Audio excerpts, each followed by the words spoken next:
digging in 2012, it was determined that the pension plan was only 72% funded. When the pension plan falls down to 65% funded in the private sector, that pension FDIC corporation takes over the pension plans in the private sector. So when Mayor Tomlinson bragged about the pension plan being at 80% in 2014, everybody should know that's not good. So it really should be clear and fully disclosed exactly how underfunded the pension plan is, especially now that we know that people who were early retirees were paid more than they deserve for over 20 years. And what is baffling to me is that when you were doing all that research in 2012, that nobody discovered that you were overpaying the early retirees. You know, I was a union organizer, and so this really gets me because the employees are not being done fairly. They're paying 4% of their wages into the underfunded pension plan. And if they're newer employees, they're paying 8% of their wages into the pension plan. That's a lot for a pension plan that is not really clear whether it's solvent or not. Ms. Elamine, why don't you let us address some of the questions that you've asked? Well, yeah, but I want to get it all out so that everybody understands the exact situation. It's only going to take me another 60 seconds to say that what you promised to do in 2012 was to make this plan completely solvent in 15 years by the year 2027, when most of you will be gone. The previous mayor who was part of that is already gone. So I just want the community to know that the employees have a pension plan that needs to be clarified and made completely transparent about the state of it. That's what I want everybody to know. Thank you. Thank you, ma'am. Pam, can you, where are we right now? I don't, is Angelica here? I was just, because we're at about. We do disclose each year as part of our annual financial report. There is a note disclosure that talks about the funding of the pension plan, so it is reported annually. There is a pension board that meets monthly that monitors the pension plan. The funding ratio that we have, there is a plan for the unfunded liability portion, and that is part of the plan to become 100% funded. As far as pension plans go for governments, 80% is well above where most pension plans for governments are, so we are in good shape. We have significant assets to the pension plan that are reported annually. Any specifics, we can provide that information. Thank you. And we do have a pension board that meets on a regular basis and does discuss that, and we do look after it to make sure that we're continuing to address with funding each fiscal year so that we get closer to that 100%. Yes, ma'am, you were next. Hi, how you doing? My name is Maria Sam. My mother just retired from head of headquarters for HUD for the White House, yes, but she got promoted from Columbus, Georgia. I've been here since '84, and basically before she got promoted, she was involved in School of Americas, EEO, just all kinds of different things. Okay.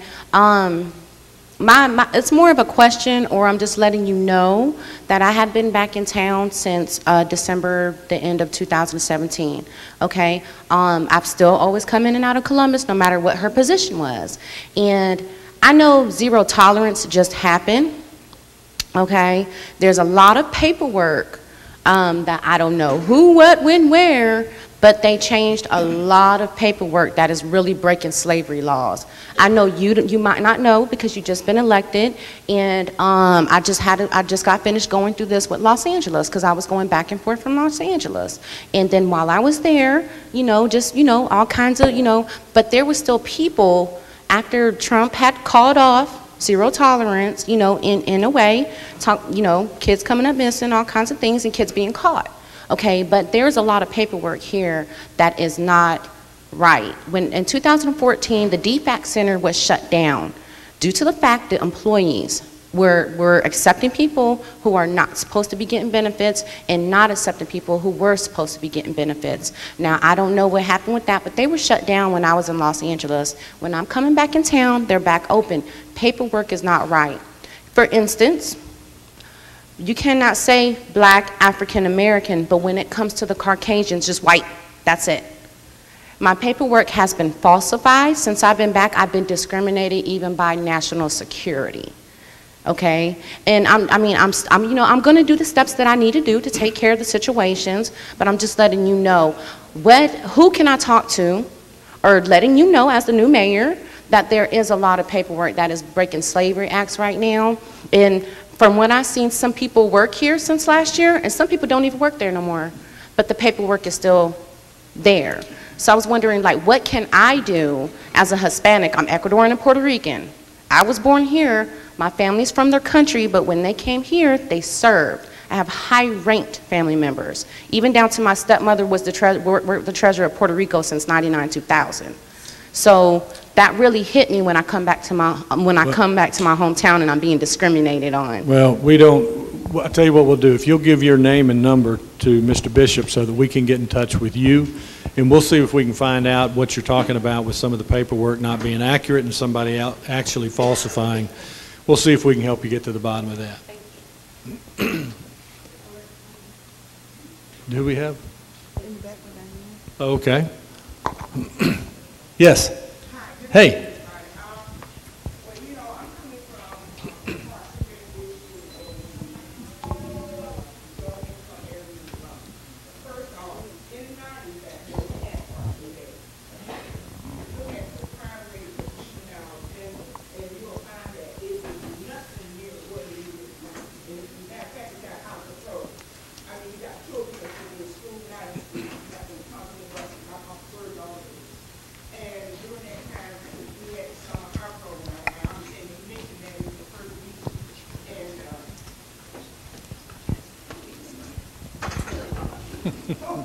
Anyway, you mentioned about the summer house program, and for 5 years while I was at Parks and Rec, at my center, I would load my car up and bring the children down to the labor department and sign them all up, and each one of them got a job. That kept them out of trouble. We found ways to feed them, entertain them, and bring them on field trips and all that, and somehow the Parks and Rec has cut the budget to the point where there's no activity, there's not a lot of children that visit the rec. And then the other part is the response to a shooting that happened to me last Thursday by the same rec that I changed the name to Michael Fruit Ellen. And it took the police 20 minutes to get there, as well as 20 questions from 911. All I know was that guy, the children, no older than 15, had guns, 4 of them. And I didn't take time to look at them and see who it was. But it's the response time and the 20 question time that it really bothered me. And then when I got a copy of the police report, it was not full. And the response time, again, for the police to come over there, and you know that area has a high crime volume. And in any low-income area that has a high crime volume, I would think that it would be priority that you get there as soon as possible, because those were children on that basketball court, and those children with the guns could have shot one of those kids within the split second. As a matter of fact, the next day you had a shooting. And I just want to know, what are you going to do about Parks and Rec getting back where they were and pulling these kids out the street and giving them something to do besides destroying Columbus? Because they're our leaders, our future leaders. No, and we need them to lead Columbus. Yes, ma'am. Yes, ma'am. A couple of issues there. One, we will check into the issue with 911 and try to, because they have tapes of everything, and we'll try to see if we can't get you some answers, and we'll check into that.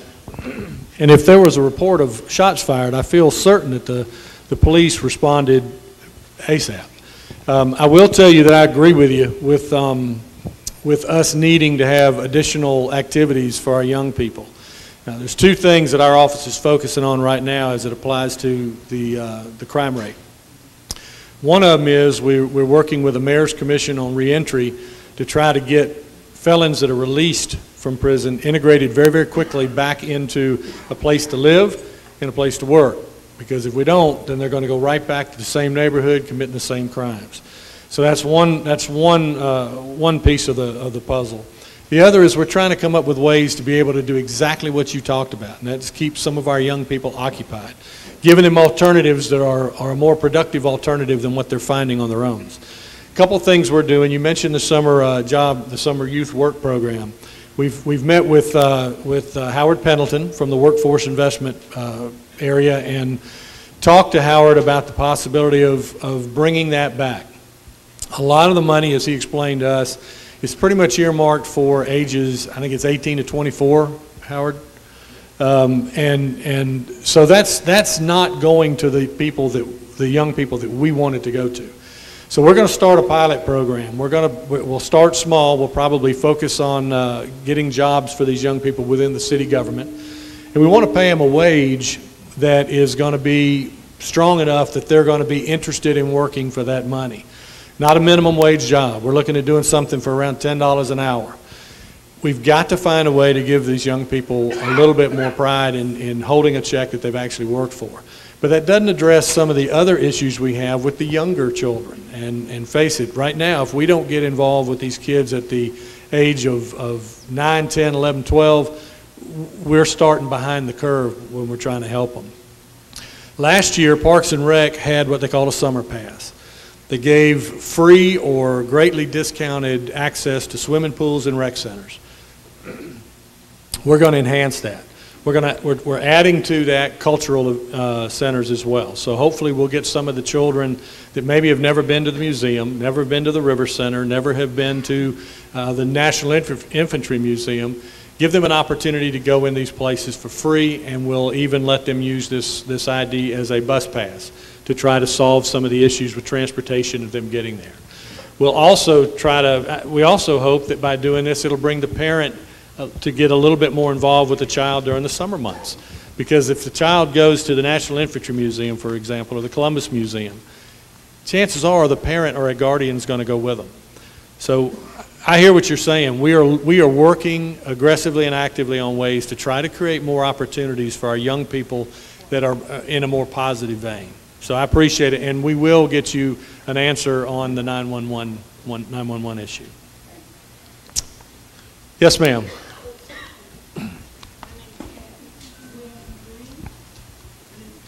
Green, and Yes, I am ma'am. concerned about the gang activity. I want to know what are your 3 top priorities for the east side and south side of Columbus, and what are we going to do about the GD, Gangster Disciples?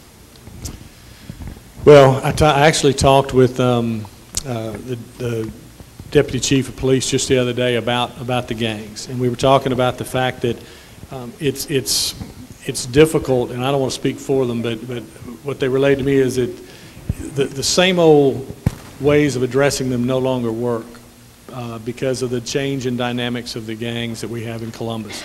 So what they're doing is they've got an individual that focuses 100% of their time on using technology, using patterns, using data to try to identify ways to have an impact on these gangs.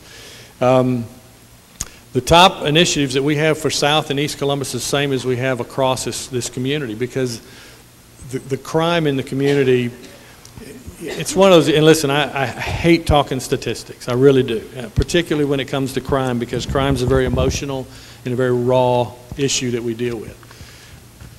But statistics are the only thing that we have to use to see which direction we're heading. Now, having said that, our violent crime is trending up over the past several years. But crime overall has trended down. So that means that we have, statistically speaking, because it doesn't matter to somebody who's been held up or had a car broken into or a house broken into or somebody's pulled a gun on them. But we are making progress with the Part 1 crimes. We have to get back to providing and stopping the food supply for the gangs. And the only way I know to do that is to leverage some of the neighborhood organizations, to leverage some of the charitable and the faith-based organizations, and use tools like we're trying to do with the Summer Pass and with the Summer Youth Work Program to try to give the young people some alternative so that they're not sitting around the house, they're not hanging out in the neighborhood, easy prey for some of these gangs that are trying to find kids that are in the juvenile age, so that if they get them to bust in a car and they take them home after if the police catch them, take them home, they go right back out the back door. So we've got to find ways to create alternative opportunities for these young people, and that's what we're working on with the 2 initiatives I mentioned, and we've got a couple of others that we're working on. We've talked to some of the youth organizations in town, the Girls Inc. and Boys and Girls Club. And we've also talked to the Muskogee County School District about creating some type of youth summit. It's in the planning stages. We don't really have a date, but what we'd like to do, the idea is bring teens together from all across the community, because I think it's important that when you have high schoolers from Spencer sitting across from the high schoolers from Columbus High, high schoolers from Kendrick sitting across from high schoolers from Brookstone, because I think ultimately they're going to find they have some of the same challenges, some of the same fears, some of the same issues. And the idea is to get them together so that they can discuss it, not with somebody like me leading the discussion, not some 60-year-old guy that they can't relate to, but getting some of the young professionals, you know, the guys with the man buns that are over there, you know, running their own shop in Uptown, get them to facilitate it so that they'll open up and talk a little bit more. The only way we're going to stop those types of crimes is to catch them before they happen. And that means we've got to cut off the food supply. Yes, ma'am. Oh, thank you. Hey, Mama Love. Hi, Mayor. I want to say to the young lady that just spoke, baby, I feel your pain, but God does too, okay? I'm not too happy because I reported to y'all when the police came in my house, had no warrant at all. Nothing was done about that. Then I let it go and I took your course for the police department. And, okay, graduation was in November. People got their certificate and the picture. You know when I got mine? After begging and begging, Captain Miles, I got mine late January. That was not right. Okay, I had a problem at my house. I called for you to come out. When they came out, I told about a problem that happened with somebody stealing some off of my property. I told the officer to please go down there and tell them not to set foot on my property no more. Matter of fact, I gave him a written letter that I wanted a written report filled out so I can come pick it up. When you check on hers, check on mine too. Yes. Because I done called back down there. They said wasn't nothing found, and they don't know about a police report. I'm very dissatisfied now with the police department. And I'm not talking behind your back. I'm talking to your face.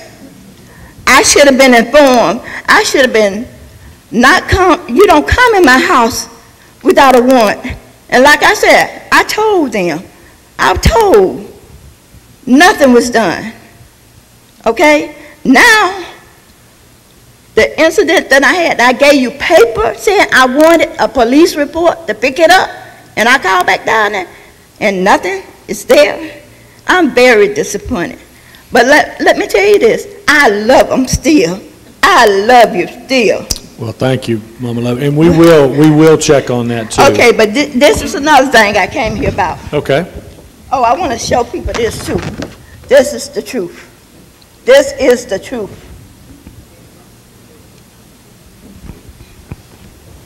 Same God made you, like the movie coming on. She said, the same God made you, made me. Yes, and that's the truth, baby. That's the truth. Yes, ma'am. But I want to tell you about this. I hope Columbus do something about this. People should have a background check that work in these places. I told you about Fort Benning, and that man came in there and talked about me like a dog in my kitchen. Okay? They should have a background check when they come into people's houses. Okay? The same thing happened with MediaCom. The man wanted to put a hole in my wall. I said, baby, how is this supposed to be done? He said, I'm supposed to go up in your attic and do it, but I ain't got time. And I said, baby, could you leave my house? He cursed me out all the way to the door. Then he called his friends before he left. And then he came back on my property. I'm coming back in there. I said, oh, no, you ain't getting over me. He was bigger than me, but I didn't care because I had God on my side. Okay, this. Would you be nice enough to read that for me, Mayor? I'd be happy to. It says, to Mayor Skip Henderson, City Council members, and all our representatives and the Governor of Georgia.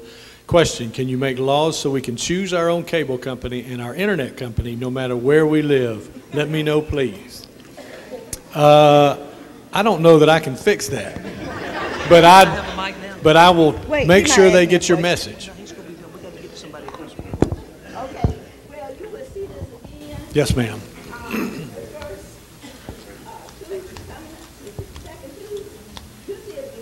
Okay.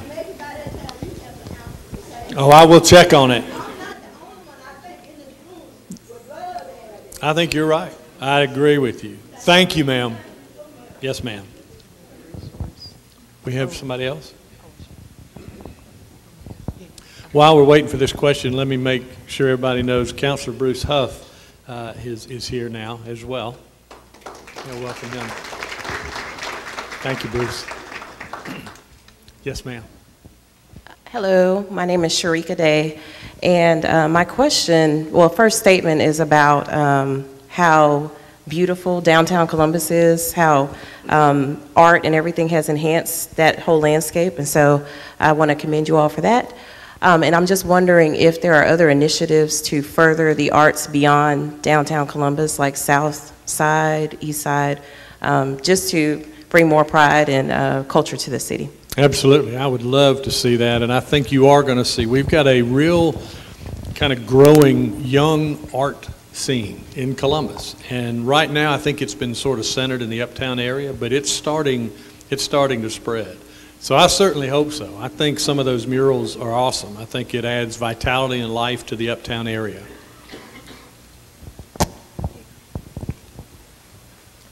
Hi everyone, my name is Alex Williams, and I had a quick question, well, more so of a mention. I wanted to mention to you guys that I feel like the library is a really great resource for a lot of things that we were talking about, how we were talking about the crime rate, and we were talking about the young kids not really having any activities. Well, when they get to a certain age, they're going to have volunteer hours. So at the library in particular, they can volunteer and we can help keep them busy. And we also have programs where the teenagers can actually come in and create their own program. In particular, I personally work at the Mildred L. Terry Public Library, which is right here on Veterans Parkway. My face probably looks kind of familiar to some of you guys, but I wanted to say that that is also a very fantastic resource. So if there is a way that you and the department could also partner with the library system, because everything's free, it's nonprofit, and so we want you guys to come in, and we want the teens in particular, since we were talking a lot about the crime rate, to use us so that we can show them that education is really important. I'm so glad you brought that up. And I'll publicly apologize, because we do talk about the libraries as being an opportunity for, as far as a place where young people can go. Because in addition to mentoring others and working there, there's so much, not just at Mildred Terry, but at the main library as well. I got to admit, I took a tour of it, and it's been a few years since I've had or used a library card. I've been in there 2 or 3 times since then. That place offers almost anything, and stuff online too. So absolutely, we need to make that a part of the summer pass so that we get folks into there. Thank you. Anybody else? Yes, sir. Welcome. My name is Alfred Chuck.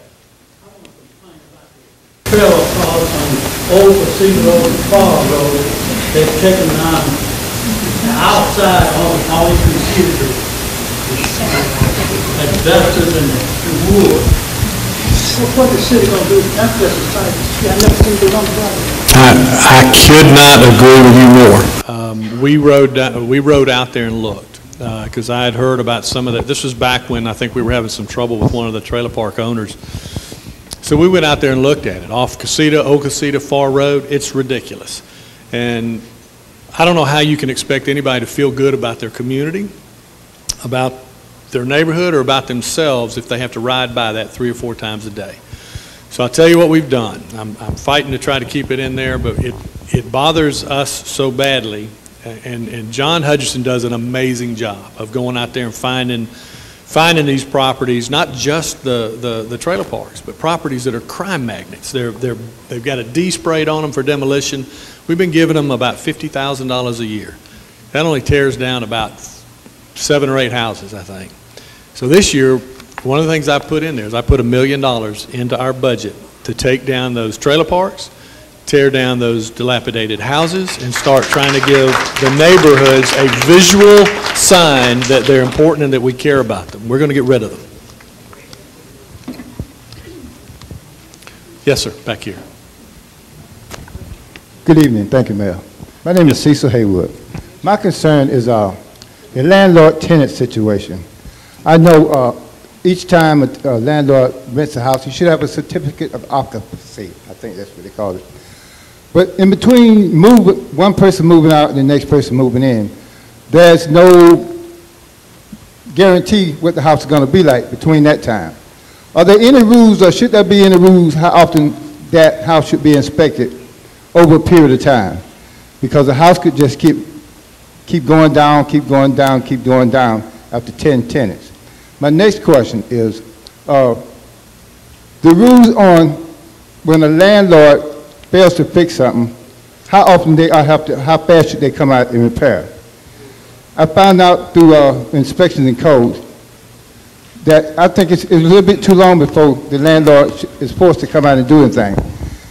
3 or 4 days is a long time when you have a busted pipe. And I think we should look into how often or how fast those things should be addressed, as far as a landlord and a tenant. And those are my concerns. I agree with you completely. And in fact, that's one of the things we are really focused on. That's why we put the money in the budget for tearing down some of these properties, is we really believe that affordable quality housing, not just affordable, but affordable quality housing, is one of the key indicators of whether or not you're going to have a successful education system, whether you're going to have low poverty, or whether you're going to have high crime. Now, I'm going to ask our Director of Code Enforcement, John Hutchison, to talk about some of the requirements that exist now with the landlords. Typically, somebody's got a broken window, broken thing like that, depending on what it is. Now, if you're lacking a utility, we give them 48 hours.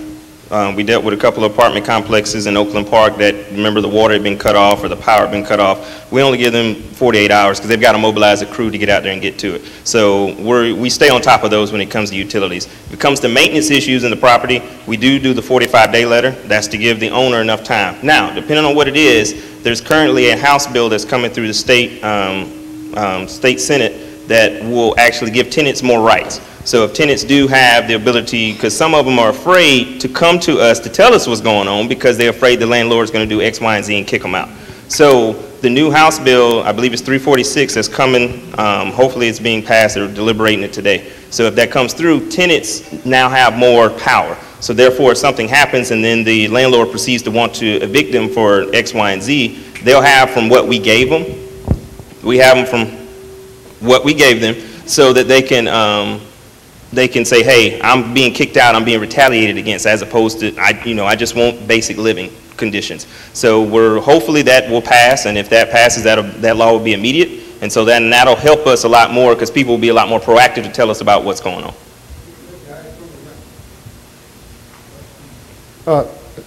That's a good point you brought up there.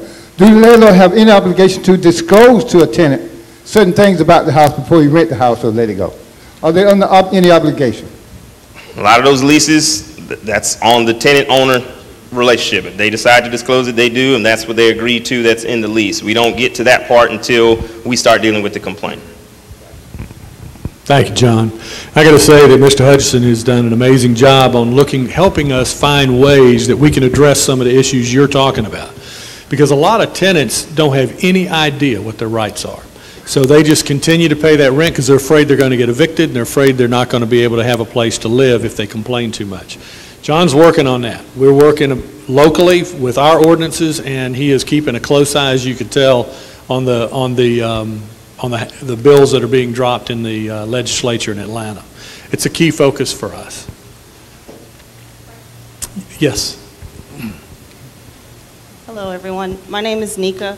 Mayor, you met me earlier this month at the Women's Empowerment. Yes, ma'am. So I'm a CEO of Innovative Supplies. It's a manufacturing company here in Columbus, Georgia. What we do is we manufacture stationary notebooks, and I hire at-risk youth in the city to actually help me make the notebooks. And they also do the marketing for us, and they ship out the products all around the world. So we sold over 8,000 notebooks in our first 24 hours of launching the company. But what I wanted to say, or pretty much ask, is because I'm a disabled veteran coming from the military. I served 9 years. My parents served over 20 years apiece as well, so my whole family's military. I just wanted to know, does the city of Columbus have anything for veterans that are leaving the military, coming back to Columbus to establish entrepreneurship roots, but just don't really have like a setting or a background that's familiar to business ownership? Well, first of all, thank you for your service and your sacrifice. Thank you. And let me say, yes, there are a number of resources available. One of the things we are really trying to look at from the mayor's office, and I know Mr. Bishop has been helping us with this, is we're taking a look at all of the things that have to be done in order for somebody to chase their dream by launching their own business. The idea is for us to make it seamless and simple so that if somebody has just a little germ of an idea, we can help them throw a little water on it and help it grow. Now, the Chamber of Commerce and the Cunningham Center at CSU both have resources. So does the University of Georgia and Georgia Tech. They all have a small business advisory. But I get what you're saying, because there ought to be one number listed, and whether it's on the web page or somewhere where people can find it, where they can go to one distribution point and they listen to them on an intake perspective, find out where they are in their journey, what they need help with, and then set them up with the right person. It's a great idea, and it exists in certain forms now. I think what you're referring to, we could refine that a little bit and try to make it a little bit more clear. We'll work on that. And I'm going to ask Mr. Bishop get your contact information again, since I obviously didn't find it, but I will follow up with you. Thank you. Anybody else? Yes, sir. My name is Jason. My comment is really just about the constant at council meetings talking about what we don't have money for. And I understand that the city struggles with their budget or whatnot, but sometimes you would think the city motto is we don't have money for that instead of we do amazing. Everything doesn't have to be a huge project, but something simple. I actually emailed Deputy City Manager about the entrance into Fort Benning. That hasn't been pressure washed, I don't think, ever. It looks horrible. The Memorial Stadium, A.J. McClung Memorial Stadium, something simple as pressure washing, cleaning up weeds, picking up trash. Those things don't take millions of dollars. And you're talking about stuff for kids or even the homeless to do. Other cities use homeless to pick up trash and clean up things. The better an area looks, like I said, the more people are proud of it, and I just think it helps out. Jason, I was going to ask you if Mr. Bishop gave you that question to ask, because we talk about this a lot in our office, and we share maybe not so much we don't have money for that piece, but we do talk about the way our city looks. And when visitors come into our community, we know what we want, what image we want to present, because listen, I've been talking to CEOs, and they say one of the things that they have a challenge with is recruiting people to Columbus. And the interesting thing is, if they get them to Columbus, Georgia, if they can get them to visit here, they got them. They will not leave. They want to go to work in this community. But the challenge that they have is trying to sell it when people are Googling different things, and you see things published in different periodicals, that it just doesn't paint the kind of picture that we want to paint, because we do know, after all, the more negative sometimes a story is, the more clicks it gets, and that's what drives a lot of this, I'm afraid. But when they do come here, it's important that they see clean streets, that they see, by the way, the pressure washing of that entrance to Fort Benning is scheduled. They are going to do it. We've talked to them about that, and they are going to get that cleaned up. But we were talking about Golden Park. Golden Park is an historic site. We've got the world coming to Columbus again. The International Softball Federation is bringing international softball back to South Commons in June, and it'll be the first time that organization has hosted anything, I think, in the United States since the Olympics in '96. Now, they're going to want to go look at where the Olympics were played. The Olympics were played at Golden Park. We're doing a lot of work right now. The Sports Council is doing an amazing job getting all of the stuff at South Commons ready. But Golden Park is the same kind of situation that you mentioned out at the Fort Benning entrance. It needs pressure washing. There's railings that need paint. There's just a lot of little things that we need to do, because we haven't had a baseball tenant there in quite a while. So those are the kind of things, you're exactly right, and we do need to find the resources to be able to make sure that our community presents itself in a positive way. So and by the way, we do amazing with very little resources. But thank you for your comments. We agree with you. I'm getting too close to that, I guess. Anybody else have something they want to mention? Yes, ma'am. I want to make sure everybody's had their chance first. But yes. Here I go again. Okay. Downtown Columbus is beautiful. I like what you've done with the regentrification. Mm-hmm. Are there any other areas that you all plan, or is that just all private money that's doing that? No, but I appreciate the question, because I think one of the things that's exciting about Columbus right now is it almost parallels the original planned city of Columbus, which started right by the river downtown because it was a mill town, needed the water.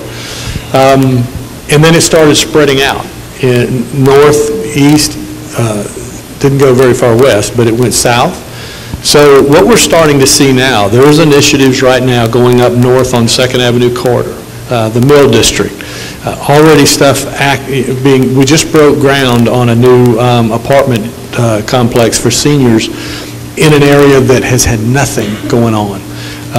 We have an incredible opportunity to tie Midtown in with the uptown area by working on the 13th Street Viaduct and corridor as it leads back into the commercial area of Midtown. We have an opportunity, I think, with the Liberty District. This theater, this historic theater that we're in right now, what an amazing opportunity. If we can get some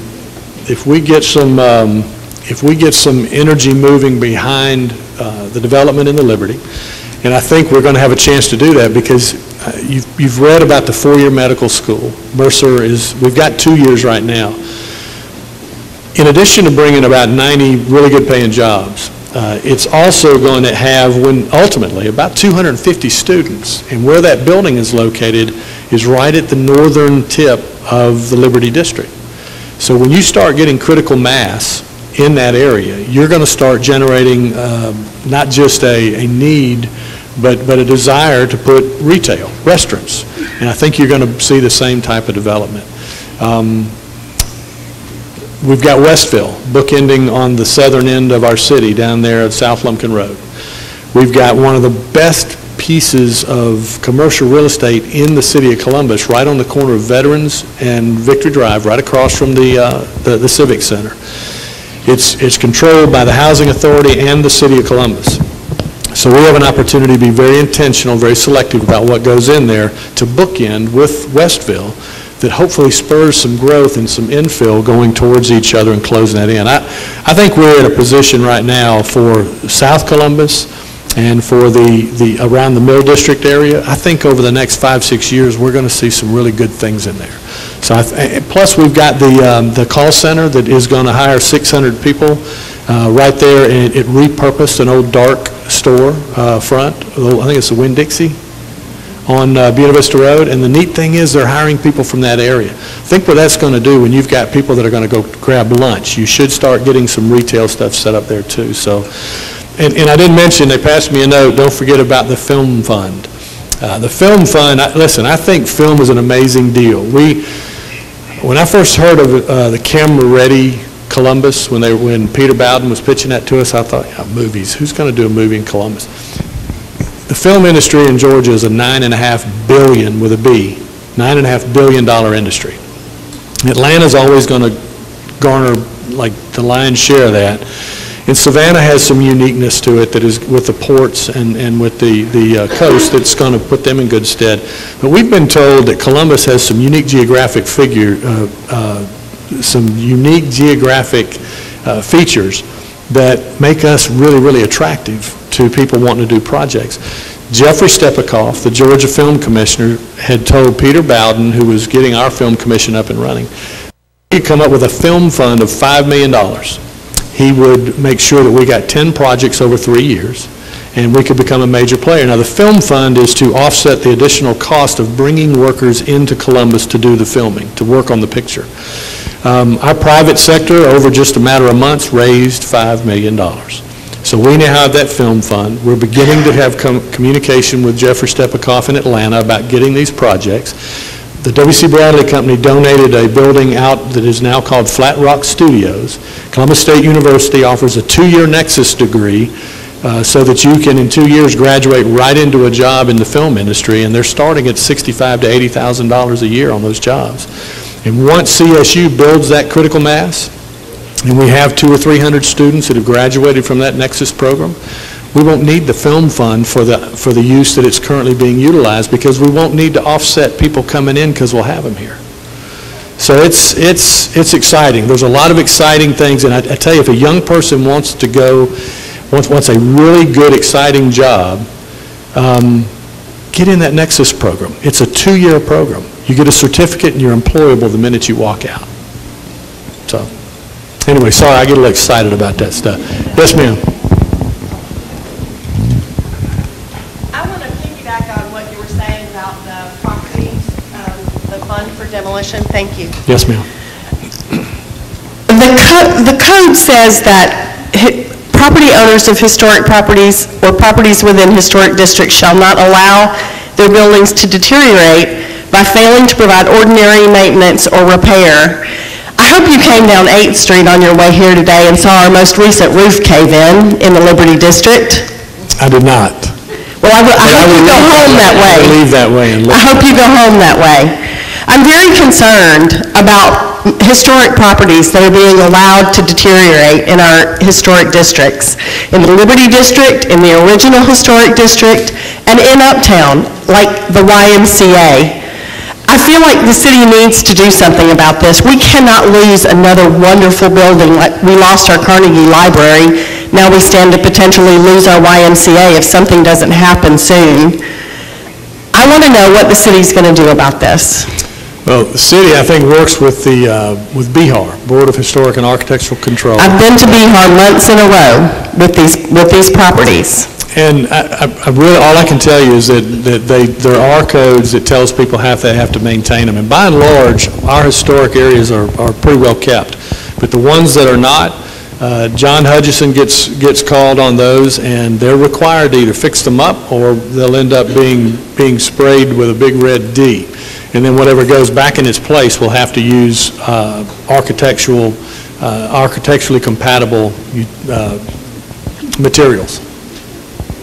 Well, I will take a look at 8th Street, and we'll look at the other that you're talking about, and we'll see. All right, I'll get them. In fact, Mr. Bishop will get them from you. Just a second. This is Mr. Lawrence. Yes, ma'am. Honorable Mayor, thank you all your staff, for all the work that has taken place since your 77 days in office. I have a connection with the City Council and yourself. I appreciate everything. We recently had Martin Luther King paid. I suffer with a little anxiety, and when I ride down Martin Luther King, I know it's not my little red truck I ride in, because too many people are complaining about. Whatever company paved Martin Luther King, they put grooves in the road. Okay, that don't ring a bell to some people. You ride down Martin Luther King, it's like you're on a bad, uneven road. And we just paid hundreds and hundreds of thousands of dollars to get that paved. And I think the company should be, and maybe the city need to ride on that, or somebody else might be able to address this, and maybe I haven't heard it yet. And say, well, that's not anything big. But the landscaping is not taken care of either. Where the old Southern foods, where you just planted trees, some of them are dying because they're not being watered. And you know, citizens of this city, they see that and they want to, you know, they probably want to ask the same question that I will ask. Is that going to be addressed? Because it's wild grass growing up. If we rode over there right now, you say, oh, we need to take care of that. And maybe after tonight, might be lawnmower crews over there taking care of it. But, you know, that's something that I just think, if you just rode in your vehicle and drove up Martin Luther King coming back towards downtown from Brewer Elementary, we would be surprised at how that road was not properly fixed unless that was a design to run water off. I don't know if that's the case. I don't think it's finished yet. Oh, it's at it. Let me ask our engineer.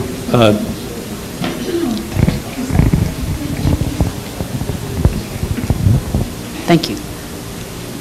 It is finished. The asphalt is finished. And I'm not aware that there was any grooves, so we'll have to go back. I know that part of the issue is the road that was under it had some subsurface problems, and we did look at some of those before we resurfaced it. One thing that we find on a lot of the older roads is there are concrete roads, and what happens when you put asphalt on top of a concrete road, the joints do come through sometime. So we'll re-look at it and see if we need to go make some repairs. Thank you. Anybody else? Oh, yes, ma'am. Hello, my name is Eva Smith. What procedures are needed to get a turning lane? This is on St. Mary's Road, just before you turn to go on I-185, so that, for example, especially when the traffic is really busy and a person is going straight, but yet someone behind them needs to turn to go to I-185, they're held up. And I think the other exits have that, and I think our exit is the only one that does not have that. So what would be the procedure to get that done? St. Mary's Road, I think, is a state road. We'll take a look at that, and we can talk with DOT as well and try to see if we can try to ask them to take a look at that and see if we can justify that. Oh, and while I'm up. Yes, ma'am. Excuse me. And I don't know what you call it, but I guess it's the overpass for the, what we have, the trains, you know, the train stoppers on Buena Vista. And I think you're supposed to be doing like some overpass or something. What is the status on that? It's been fully funded, and I think they've got the plans completed. I think they're in the process of doing some. At this time, we're under right-of-way acquisition, so we should be letting construction sometime by the end of this year, first of next year. So it's in process, but we're under acquisition of property to complete that. Okay. Thank you, ma'am. Is there anybody else before we start circling back to, yes, ma'am. Yes, ma'am. Good evening. Good evening. I'm Virginia Dickerson, and I just want to know if, I don't know the decision that has been made reference this downtown government center. What are we doing with that? Are we going to tear it down? Are we going to renovate it? And if you are tearing it down, will you take it out of downtown? That really is a beautiful building downtown, and I would really hate to see it leave. I hear you, and we have had 3 public meetings, and I think we may have one more planned, and what we've been doing is we've actually given the people that attend those meetings an opportunity to vote on the 4 different options, and the options are, you pretty succinctly described them. Some, they vary between using the existing site or moving to another site and either keeping one or both of the buildings or completely rebuilding one or both of the buildings. It hasn't been decided yet. I can tell you where we are in the process. Once we get a clear feel for what the public, their tolerance is for what they would rather see, then we're going to go, we've got some consultants that we're going to have take a look at how that would play out, what the cost would be, what the timeline would be, because you've got two different functions. You've got general government in that building and you have the judiciary in that building. And the courts have grown to a point where they probably need their own building. So that's one of the things that is going to have to be decided, and try to put a price tag on not only what it would cost to build a building, but is there relocation cost? Because if you're going to rehabilitate that building, strip it down to the concrete and start over, you've got some pretty good size relocation costs, because you've got to get temporary housing for all the people that are in that building now. If you tear it down, that's going to be a big ticket item to try to demolish that building. So far, in the 3 meetings that we've had, overwhelmingly, people have said they would rather see it located off that site, but still near the downtown area. So a couple of suggestions have come that maybe you attach the judicial building to the jail, if we could make that work. So you'd have a safer environment, a more seamless environment for our sheriff and the people that work the jail in transporting prisoners for court. There have been some suggestions on the general government side to try to turn that cost into an investment by putting it somewhere, maybe the Liberty. Maybe you put it right here so you're still close enough to downtown, but now you've got, we talked about Mercer Medical, but if you put another 800 heads in that area, now you've got 1,000 people in the Liberty. I almost guarantee you some pretty sincere efforts at trying to invest in this area. So to me, I think if you're going to spend the money, you should do it in the form of an investment where you've got an opportunity to reap a return, which would be some of the impact from economic development that follows that area. Then if you did that, then you'd be able to stay in the tower while you're constructing whatever building is out there. But right now there's no price tag because we haven't really identified what it's going to look like. Once we identify which option, they'll start looking at designs, the needs for space. We'll listen to consultants from judicial construction companies that will specifically deal with constructing courtrooms and facilities for judges. And once we have all of that, the council will have to approve the process itself and hiring those consultants. And then once that's done, our job, I feel, is to get really, really good information to the council so they can make a really, really good decision. But that's kind of where we are. There's still a lot left to do. And by the way, once we pick which route we're going to go and we begin to do the studying for how much it's going to cost, we're going to go back to the public. And we're going to make sure they're involved every step of the way as we move towards the finish line of this thing. Thank you. Yes, ma'am.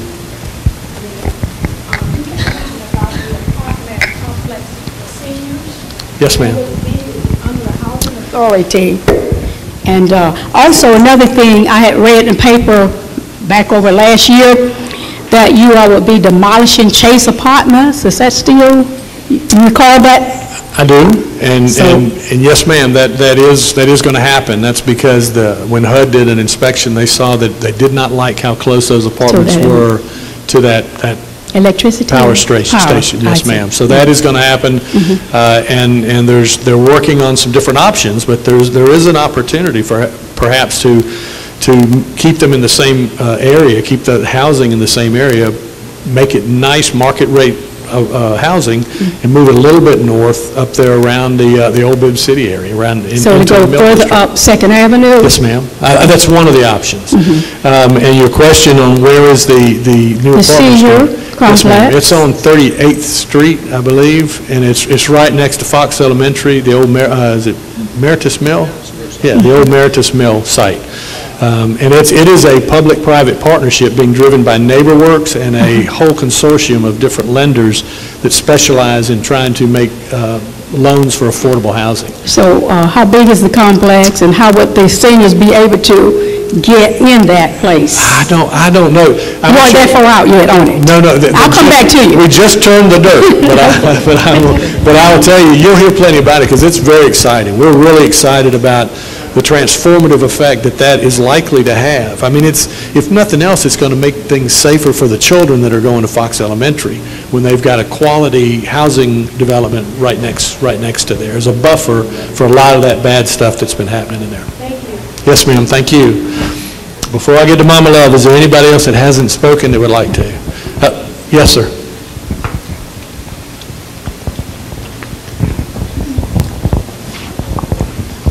Thank you, Mr. Mayor, for coming out and hanging out with us. Yes, sir. Anytime. Just quickly, I've always been curious about how the city awards contracts to construction, those that have gone through the process and all that.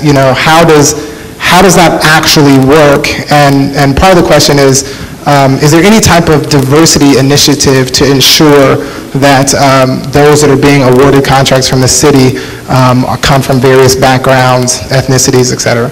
That's a great question. And I'll tell you, I'm glad you asked it, because if I'm a private businessman and I'm using my money, I can hire whoever I want, however I want. I can just like the trucks, if I wanted to hire them. When we're spending taxpayers' money, we have to make sure that we've got a very thorough, a very carefully vetted process that is fair to everybody. We do give points and award certain, I guess, points on a grading scale for people that involve minority businesses. But we have a procurement process that's operated through our finance department.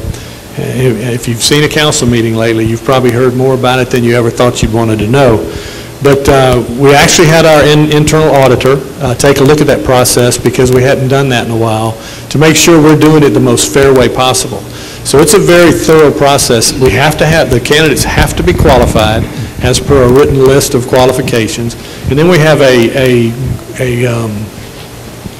procurement, what's the word I'm looking for? It's a committee, evaluate, thank you. Big words, that's why I couldn't remember. Evaluation committee that takes a look at those, and they come from different areas of expertise throughout the city, and they all grade each one of the proposals. And we try to use the most fair method possible. But it's very careful and very deliberate and very intentional. Anybody else? Mama Love, I think we're back to you. I just want to say this. I want you to look at me closely. Sometimes I can walk, sometimes I'm in the bed. Okay? Look at me. I don't have much hair. Okay? I don't have hardly no teeth. Okay? I'm fat. I'm black. But when we sit at home and don't go to your city council meeting, you're doing an injustice not only to yourself, but in my opinion, this is just my opinion, to God. Start going to your city council meeting. God don't care what you wear there. God don't care how you look. But start going to your city council meeting, okay? And now I want to say something that I hope, because it won't cost you any money, but I have seen it happen over the years since I started going. I think it was 2015 or 2016. And we spoke about this. I am not happy. We as citizens have 2 times in a month to speak. Now we're getting less time. I would like for all my councilmen and you, Mr. Hughley, and everybody else to sit up there. Don't take off on those 2 meetings and go somewhere else. They're scared of me. You know when they're going to be and everything. But it's not fair that we have only 2 times to speak in front of you, and then sometimes 3 or 4 you are missing. So please take that in consideration. You know when the meetings are. I know when the meetings are. Okay? Yes, ma'am, you do. Thank you so much. Thank you. Thank y'all. Thank you, Mama Love. And I appreciate that shameless plug because that, I don't know if we can fit everybody in there, but I will tell you this, your point is well taken. The main word you'll hear from our administration over the next 4 years is collaborate. And that doesn't just mean with partners like CSU and the River Center and Fort Benning. It means with the neighborhoods. It means with the people who live in this community. City manager and I have talked with a lot of the department heads, and the cool thing is they all buy in. We have one thing. We do provide services, but we have one product that we sell, and that's customer service. We should be treating our citizens like customers. And we've talked about this. There's a lot of words in the English language. We think our folks can get by without one of them, and that one is no. If you say no, it needs to be followed with a but.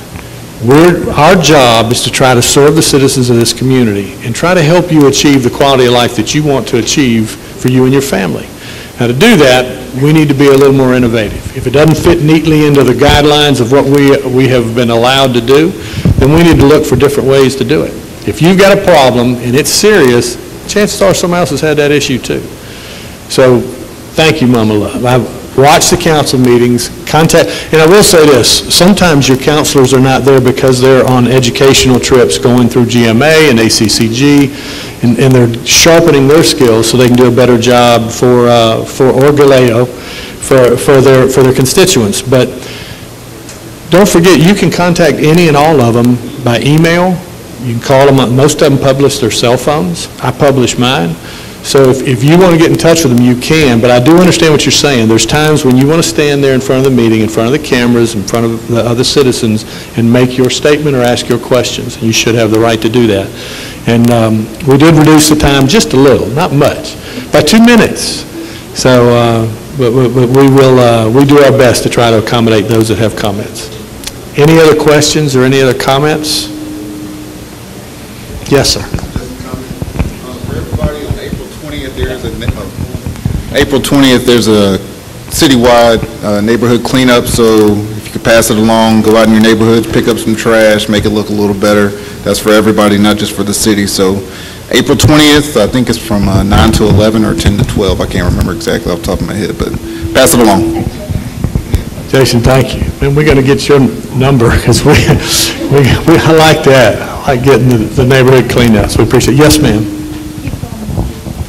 Yes, there's a lot of road construction between Fort Benning Road, Casita Road, and Brennan Road. What I'd like to know is that the actual roundabout? And if it is, what's going to happen to the part of Brennan Road and Casita Road where the traffic light is? I'm going to get Pam. So there is going to be a roundabout. We're realigning Brennan Road and Fort Benning Road, and there'll be a roundabout at that location, and that's what all the construction is right there. So there will be a roundabout at that location. So what's going to happen to the? Thank you. So what's going to happen to the part where the traffic light is from Brennan Road? Are they going to block that part of the road off? Yes, it'll be rerouted to the roundabout. Thank you. Thank you. Thank you, Pam. Any other questions? Anything else? We got 15 minutes. I don't know any good songs. Who we have? Yes, ma'am. Hang on just a second. We'll get her first. Thank you. I don't know if anything could be done about this, but the littering, people throwing trash out of their cars, and I don't know why they do that. They could just take a plastic bag and keep it inside the car and put the trash in it, and when they get wherever they're going, they could do. I mean, as soon as people pick up trash, you go back and the trash is back out there again. Now, they used to have signs that said, I mean, I know if you litter or whatever, you would be fined. I don't know if that would deter anybody, but it might deter some of them or whatever, but I think it's just ridiculous. I agree with you. And I actually had somebody make what I thought was a great recommendation. They said that a lot of the stuff they see is from fast food restaurants. And they actually talked about trying to find a way to raise money to ask the fast food restaurants to give out a litter bag with every order. So when they come through, ask them to take the bag and just put their refuse in there when they're done. So I don't know, maybe we'll try that. But I agree. I think one of the biggest challenges we face is trying to, those of us that take pride in the community, trying to encourage those around us to do the same. And you know, we also had a problem. At one point, people from like environmental court and even recorder's court, they would have alternative sentencing. And we had sometimes 15, 20 folks a day out there picking up trash by the road. For some reason, over the last couple of years, it's dwindled to about 5. So we're in the process of talking with the judges to think creatively and try to maybe consider some alternative sentencing and limit it to trying to help beautify the community. And I know Gloria Weston Smart is here. Keep Columbus Beautiful. Does an amazing job of trying to keep that. Yeah, give her a hand. But yeah, so there's always initiatives like that going on. We just need to try to encourage our neighbors and our friends and coworkers to participate so that they'll develop that sense of responsibility to try to keep the community clean. Yes, sir. Hello, Mr. Mayor. I wanted to ask a question regarding, and it's a planning question, so you or someone else from the planning commission. So he knew right away that was going to be over my head. He said, "Oh, right."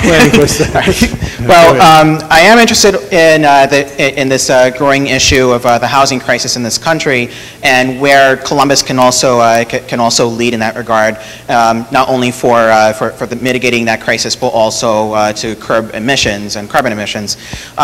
There are 2 issues regarding that that one of them is zoning. Well, actually, this is a big zoning question. Single-family zoning, or single-family occupancy zoning, where we zone a whole area for single-family residency or homes that will fit for one family instead of, say, a duplex or a fourplex. What can we do to encourage more duplexes, triplexes, and fourplexes, and building those more in Columbus in order to reduce the number of people who may be homeless or who may not be able to afford housing that is within the parameters that are fit by our public mass transits. Also, parking minimums. How can we curb those, because they also help contribute more towards the artificial raising of property value. And what can we do to electrify our public transit, especially our buses as well? Thank you. Wow. I'm not even sure who to try to pass that off to. No, great questions. I'll start with the duplexes. I think that if you're talking about government trying to drive that, I think the market typically is going to drive what people are going to be able to find tenants for and how they think it'll work. But I think you had another piece of that, and that was for transitional housing for some of the homeless. And listen, that's something we talk about all the time. Pat Frey with Home for Good does an amazing job, and through the Housing Authority, when they go to an encampment where people are living in tents, maybe out out behind some neighborhood, they can get vouchers and they can get them in a home. They can get them in transitional housing. But we've also had some creative ideas. The Community Warriors came forward, and they were asking about the possibility of some of the tiny houses to use as transitional housing for homeless, and they were focused on homeless veterans, as a matter of fact. And you know, the challenge with that, because we saw that modeled in Denver. And one of the challenges they face is a similar one that we would face, and that is that there's a requirement that it can't stay there more than, I think, 3 months at a time. So they actually, in an industrial area, they moved that housing, the tiny house area, around. So I think that there are some options that need to be on the table. And we've talked with Pat Frey, we've talked with Laura Johnson and with Pam Hodge about the legal issues surrounding putting homes well below what other homes are. You couldn't really do that in a residential area. It would need to be like it is in Denver, and maybe an industrial or manufacturing area. And it's a great concept. And tell me, what were the other question you asked? Parking minimums. Parking minimums in the area in Columbus, where a business, for example, is required to have like a certain amount of parking spaces. Right. And then also, what can we do to electrify our public transit through the MTA, I think? or Metra? Yeah, I think well, the Metra, and you're talking about by electrifying, you're talking about actually turn them into electric vehicles. Right. Or alternative fuel. We do use some hybrids now. We've got some hybrid buses, and we have looked at, I know the Sheriff's Office kind of led the charge at one point with propane on the vehicles, so we do look at ways to try to create alternative fuel options for all of our transportation. But the busing and the Metra, they're such big ticket items that we would have to be very, very certain that they were durable, that they wouldn't create a maintenance nightmare, because we have enough problems as it is in trying to keep all those routes running at one time. So, yeah, thanks for the questions. Did I see somebody, was there somebody in the back that had something? All right, we got about 10 minutes left. If you ask me an easy one, I can probably make that last. Do what now?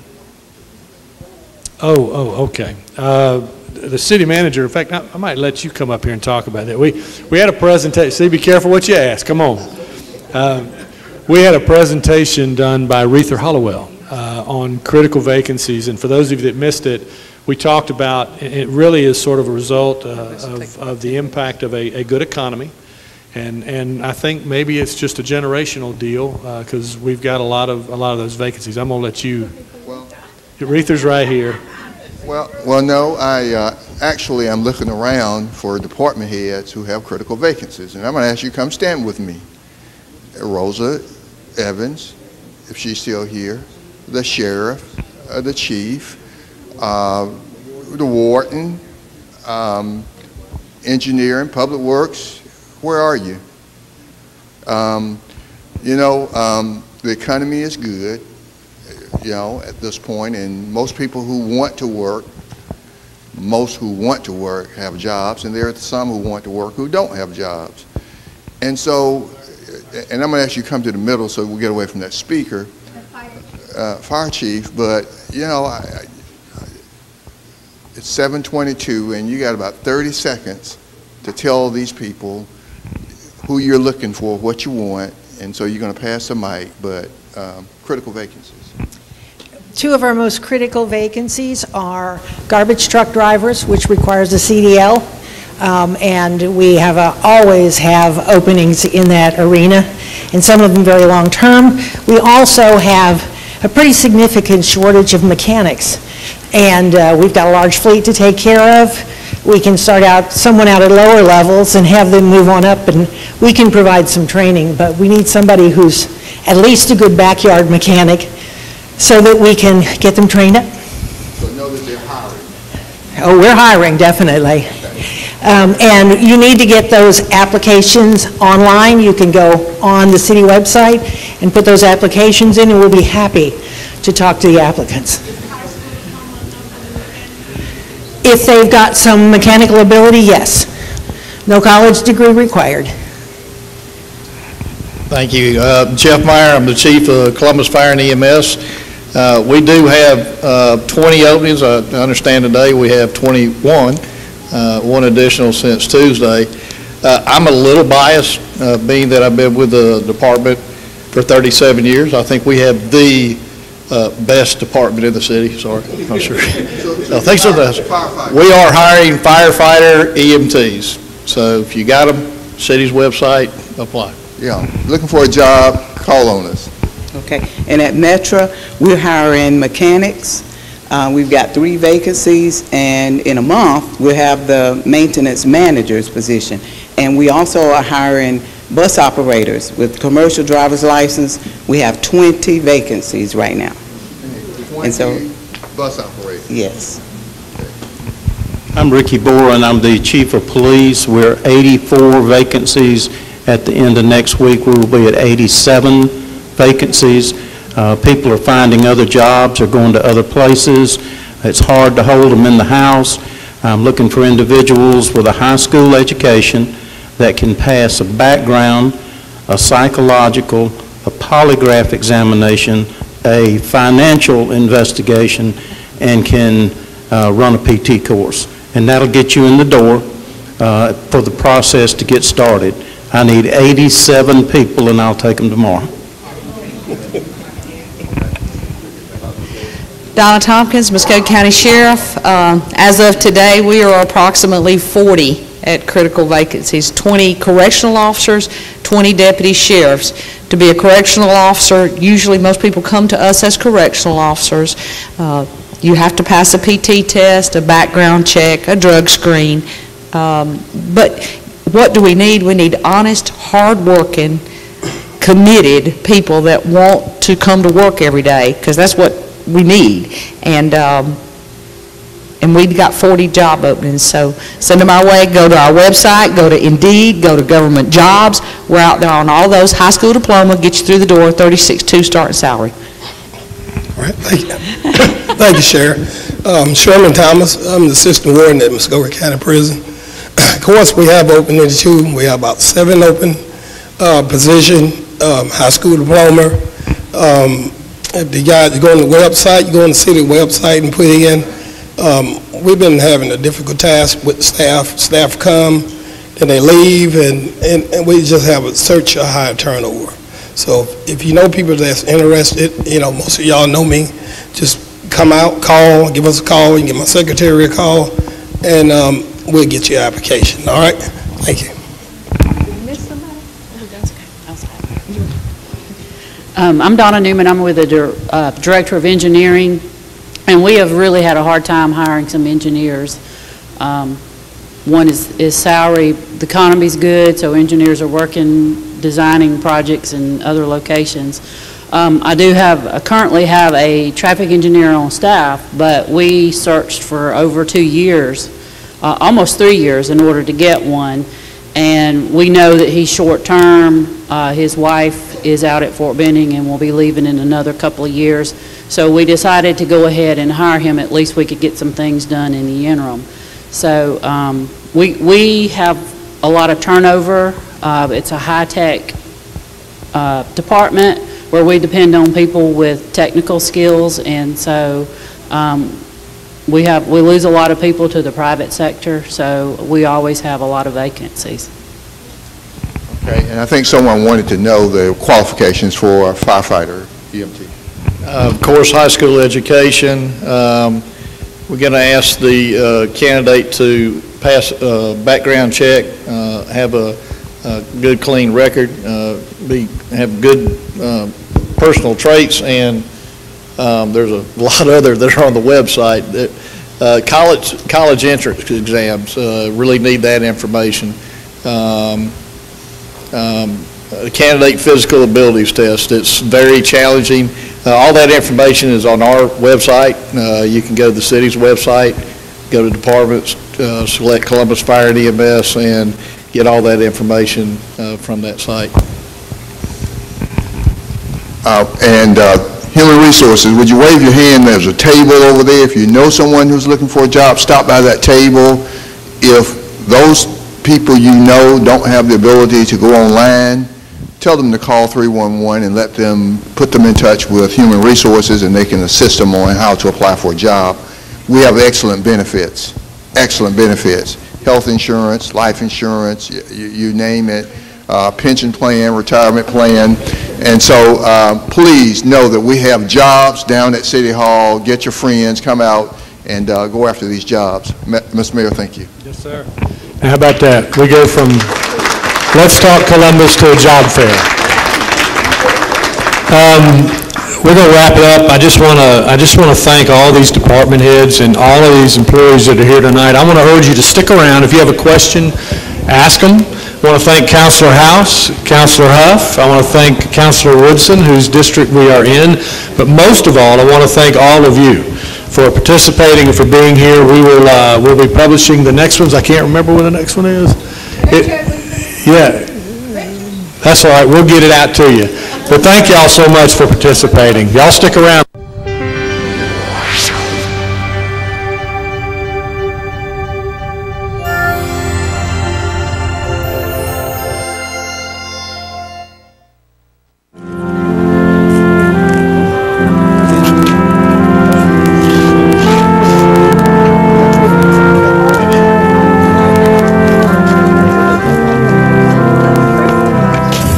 Good afternoon.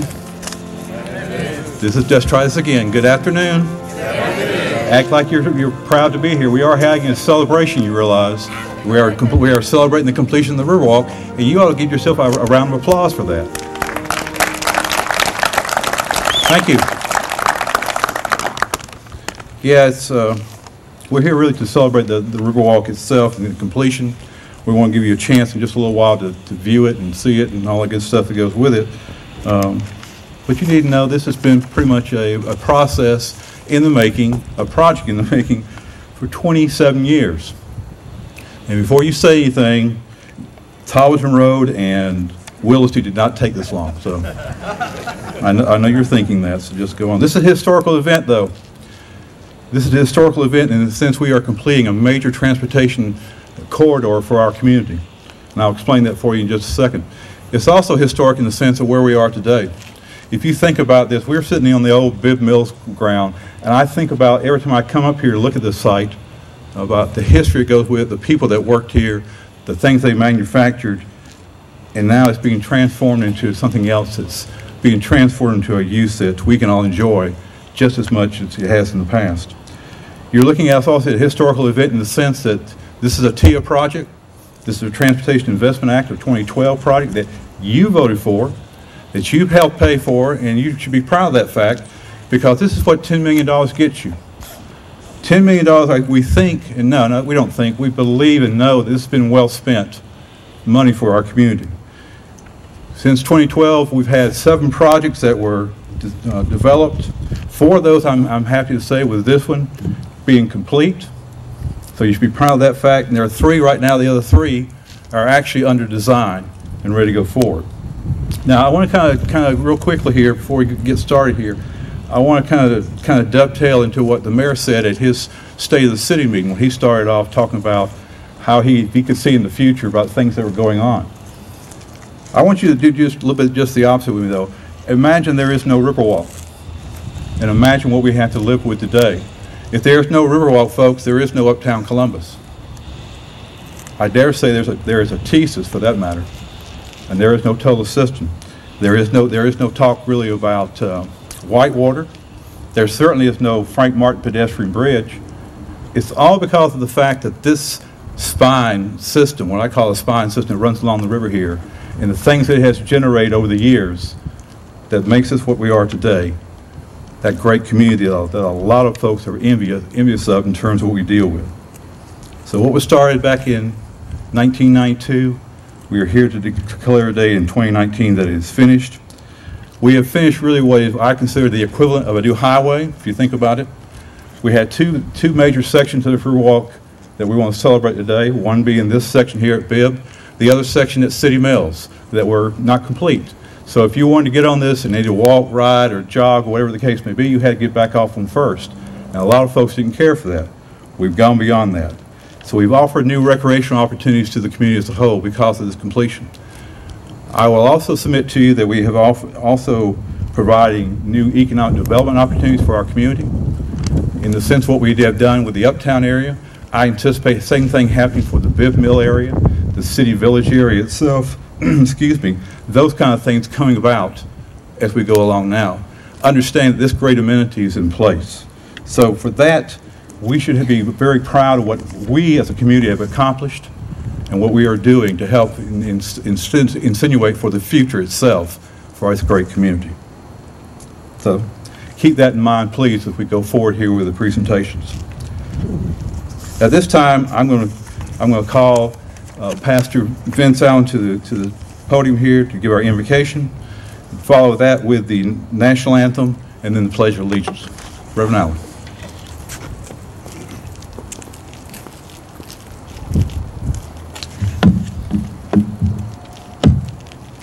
Good afternoon to all of our public officials, to the mayor of our great city, to our former mayor, and to all of the residents of Columbus, Georgia. Let us bow in prayer. Father, today we pause to say thank you for this great occasion that we celebrate. The completion of this corridor, which also represents a connection of different socioeconomic statuses, a connection of different people groups, a connection of past, present, and future. Today we say thank you for the vision, the foresight, the insight to build strategic partnerships to see such a venture come to pass. We know that oftentimes those great things may be delayed, but today we're thankful that they're not denied. So Father, we pray now that this corridor, this connection point will serve our city, that will touch hearts and that will bring health and fitness, that will cause us to meet and to commingle with people that we may have never envisioned ourselves connecting with before.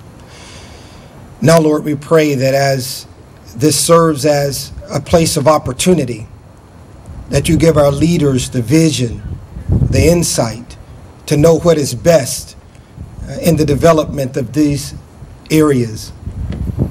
Now, Lord, we thank you. We thank you for the protection that you've given all of the workers. We thank you for the provision to make it happen. Now we ask, in the precious name of your Son, that those great things that you have prepared and you already have in store for the city of Columbus, Georgia, for the Chattahoochee Valley area, Father, that you give us the wisdom to help see it come to pass. We ask it in the name of thy Son. Amen. Thank you, Reverend Allen. Now, if you would please stand with me as we have the posting of the colors, followed by our national anthem, and then the Pledge of Allegiance.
Now our Pledge of Allegiance.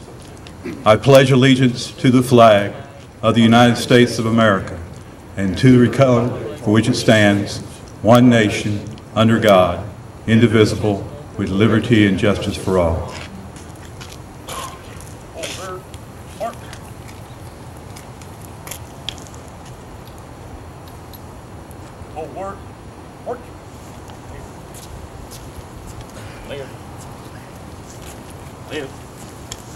March point, march. Right turn, march. Forward, march. Left. Left. Left. Left. Left. Left. Left. Left. Left. Left. Left. March time. March. Right turn. March. Forward guard. Hold. Reach stand. March. Pulse the color.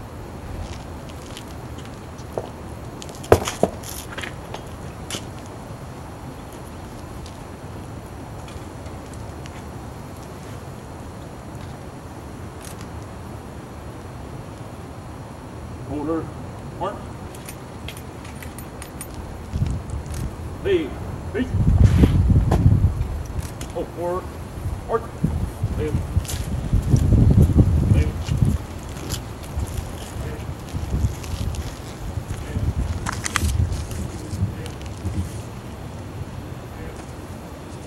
Please be seated. I know that many of you, I failed, let me back up, I failed to introduce myself. For those of you who don't know me, I'm Rick Jones, I'm the Director of Planning for the city. And I know many of you are saying, well, gee, Rick, how did you manage to pull this off by yourself? But I didn't. Trust me, I didn't on this one. Let me introduce to you today, first from the Army Brass Band members here. I'm going to try to read this, the sun's killing me, my screen here, but Sergeant First Lanny Yearix, and if I messed your name up, forgive me. Y'all just have to come after me later on. But Staff Sergeant Jay Parks, Sergeant Stephanie Donnelly, okay, Sergeant Chris Walton, and Sergeant Ryan Combear. And then for our color guard today is also from Fort Benning is Sergeant First Class Gustavo Rivera, Sergeant Gonzalo, I should have pronounced these names, Esclancy, Staff Sergeant Kevin Hernandez, and Staff Sergeant Daniel Deva.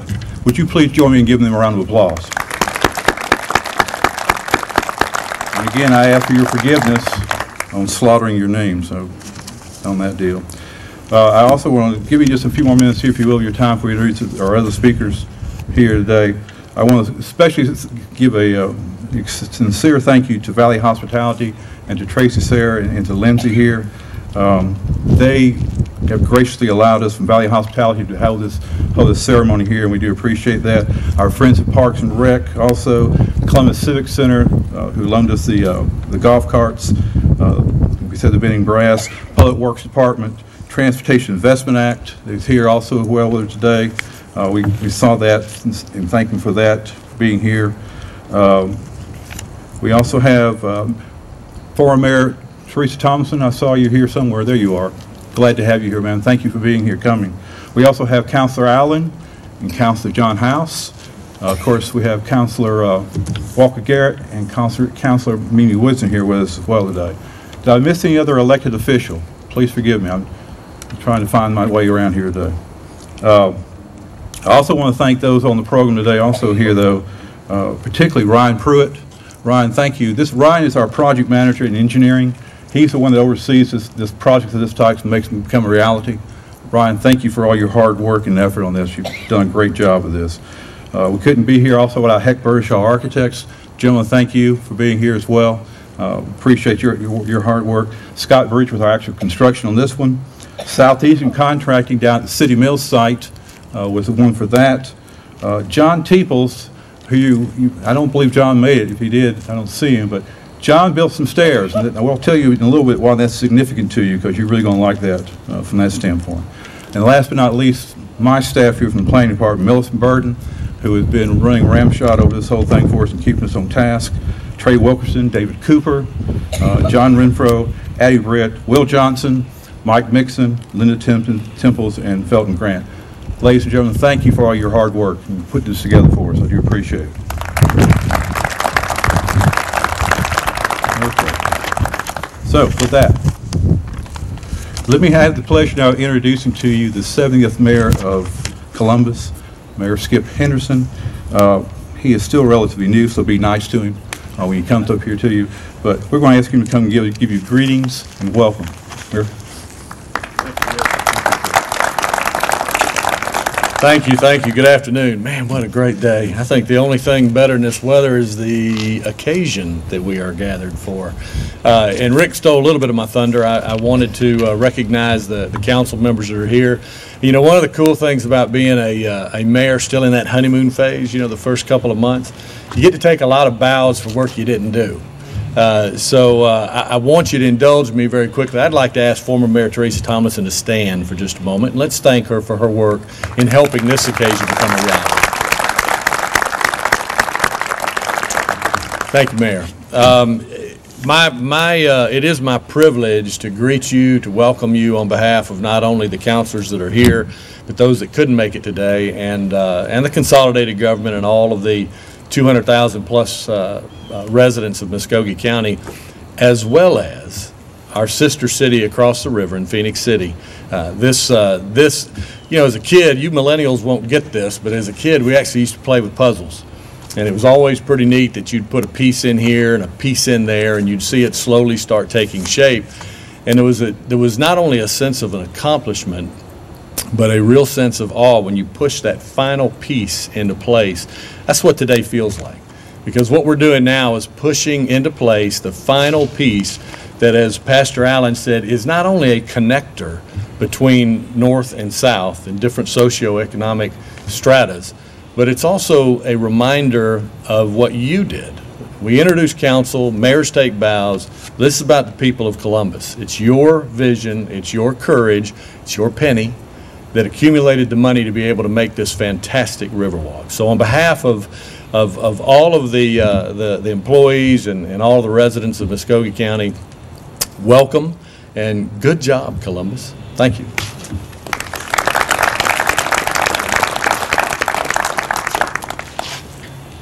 You know, I was feeling pretty good about myself a while ago, which is not normal, but I was still feeling pretty good about myself until I spoke to Councilor Garrett a while ago.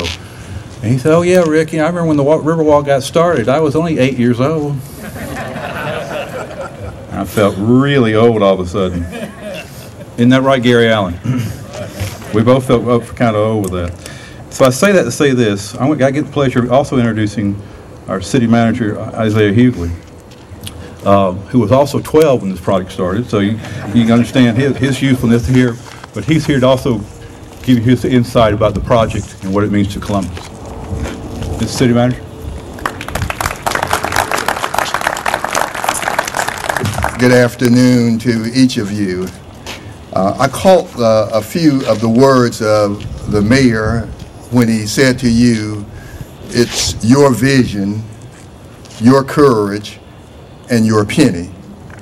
And let me just take the opportunity for all of those to say thank you. Without your vision, without your courage, without your penny, we would not be standing here this afternoon. In the early 90s, we had a combined sewer overflow problem. And you, the people of Columbus, said yes to taking care of a combined sewer overflow. But then there was that vision that said, we just can't go and spend $95 million to take care of a combined sewer overflow problem and still have something that we cannot see and many people would not be able to appreciate. And someone with the vision and the courage said, we're going to take your penny and we're going to put on top of that combined sewer overflow a Riverwalk. And that's why we're standing here today, because someone had the courage and someone had the vision to use your penny wisely. And so as we stand here today from Lake Oliver Marina all the way to Fort Benning, nothing but good has come out of that penny. Y'all think about what this area looked like and what uptown Columbus looked like in the 1990s, and we didn't have a National Infantry Museum, we didn't have an urban whitewater rafting, we didn't have the many things that we appreciate today. You know, you got the beautiful Thesis campus that was just being coming to life. And so for all of the good things that have come out of the Riverwalk, I just stand today to say thank you. And then we didn't stop with just the 22 miles. We did the interconnect. We've got 60 miles total today of Riverwalk, going from downtown to Columbus State University to Cooper Creek and on out to Flat Rock Park. And then from Casita Road on out to Fort Benning. We've got inner city walking, biking, jogging trails that makes that total approximately 60 miles. But you know, bridges, this is the second bridge in recent months. We did the one across Victory Drive. And when I think about the bridges, I think about connecting people, places, and things. You know, Columbus, if you look around us today, I mean, we've got a beautiful city. And we've truly been able to connect people, places, and things and do something really great for Columbus. We've got road projects going on all throughout our city, north, south, east, and west. We've got as many as 25 projects either going or planned, totaling more than $300 million. People are asking about our public-private partnerships, all the great things that we're doing. And so bridges are connecting people, places, and things, and we're doing great things. And it's my pleasure to stand here before you today as we look at this $10 million bridge connection to say thank you to the people of Columbus for your courage, for your vision, and for your penny. So God bless each of you. And Columbus, let's keep doing great things for our children and our grandchildren as they come along behind us in the future. Thank you. God bless you.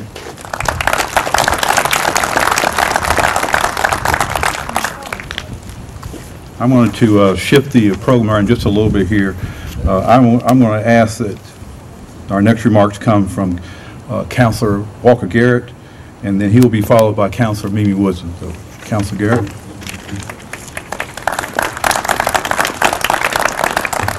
Well, I have been outed as the millennial of the group based off them telling you my age, but that gives me a unique perspective.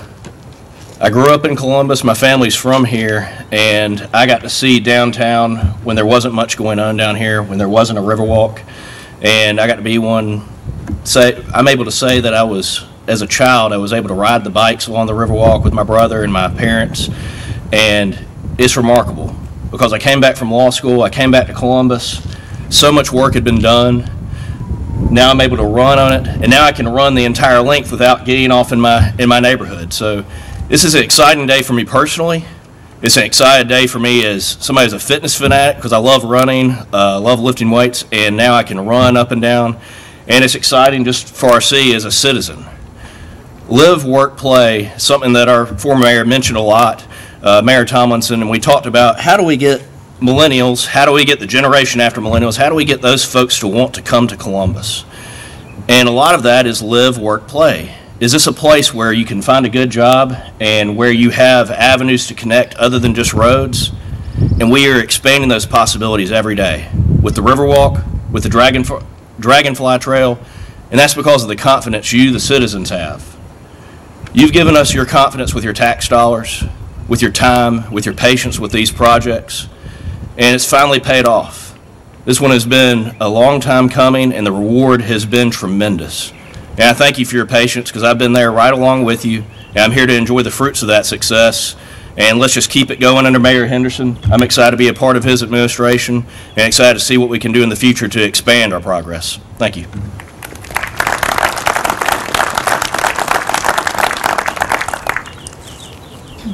Good afternoon.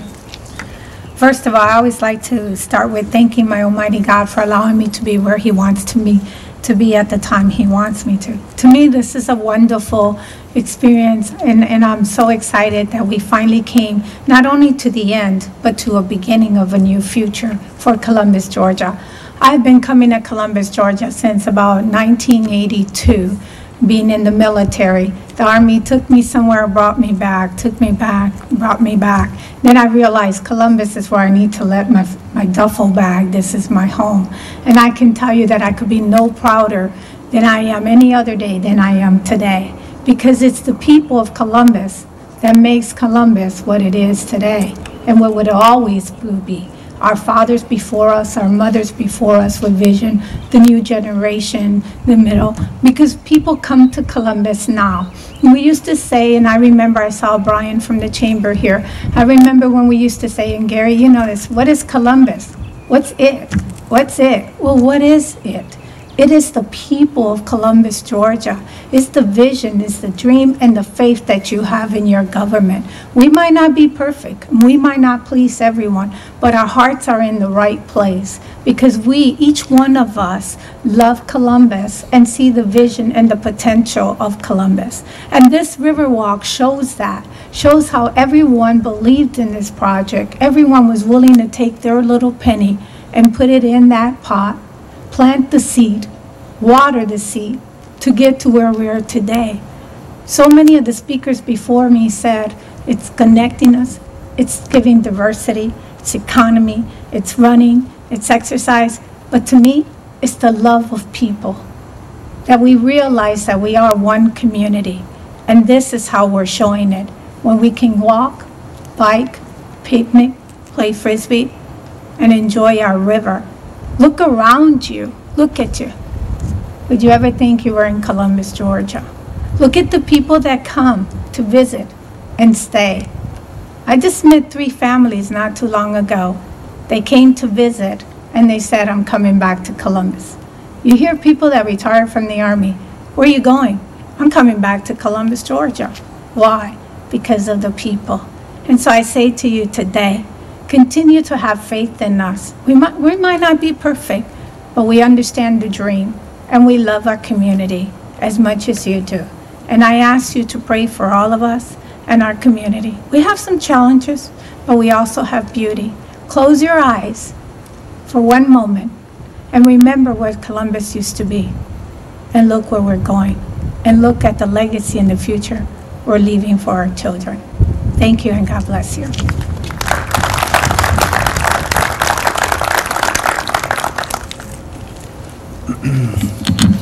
One of the pleasures I take when we have visitors to Columbus and we go down to the Riverwalk is I like to let them know that they're actually on top of a large sewer project. Think about that for a second. And they're kind of, I can see the wheels turning in their head when I tell them that. They're like, what do you mean it's a sewer project? And I say, this is a big sewer project. You know, we had some problems with combined sewer in the past. And instead of, just doing like most communities would do, just unearth it, stick a pipe in the ground and be done with it, we really took lemonade lemons made lemonade out of it. That's the best analogy I can give you. I could use another analogy, but I don't think it would be appropriate for this. But we really did take a bad situation and make it into a good one. Back in 1992, when all this was going on, I felt kind of somewhat left out because I really wasn't part of that project. I really wanted to be part of it because I could see the potential it had with it and so forth. But I'm grateful that Billy Turner had that kind of image, that kind of vision, that kind of desire to move forward. Because in my mind, Billy is really the father of the Riverwalk itself. He's the one that, because of his ideas, his thoughts, his visions, his desire, that we're here today. And we have all benefited over the last 27 years because of that. The things he has set forth for us are now coming to fruition. Billy, I had the pleasure of introducing Billy to you and I thought it was only really necessity that he be here, that you understand about what's going on with this Riverwalk, what has gone on with this Riverwalk, and how we got to this point. So with that said, let me introduce you Billy Turner, former president of Columbus Waterworks, but in my mind as well, the father of the Chattahoochee Riverwalk.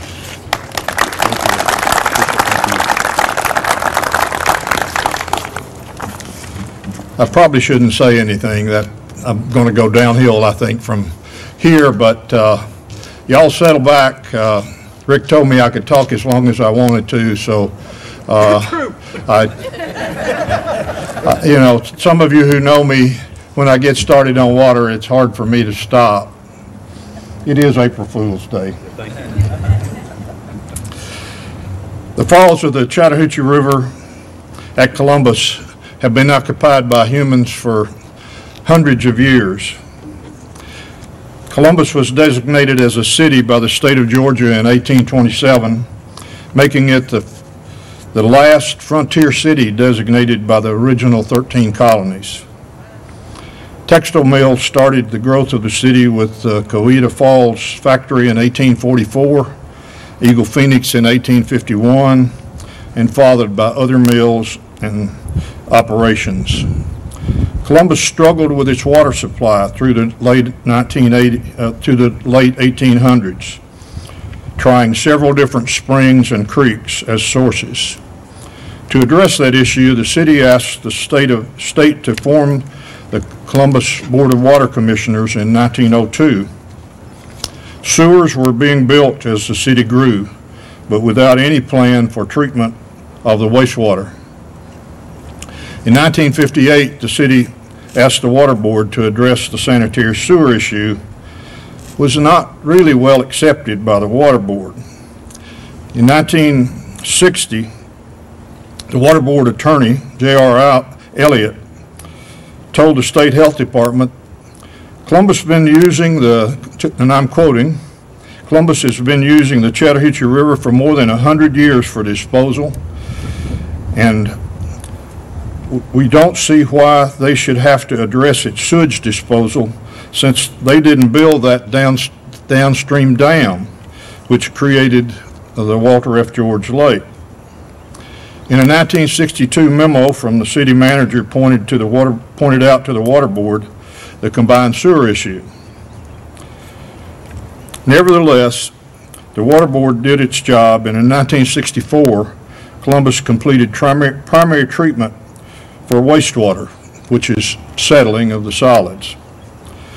The Federal Clean Water Act was passed in 1972.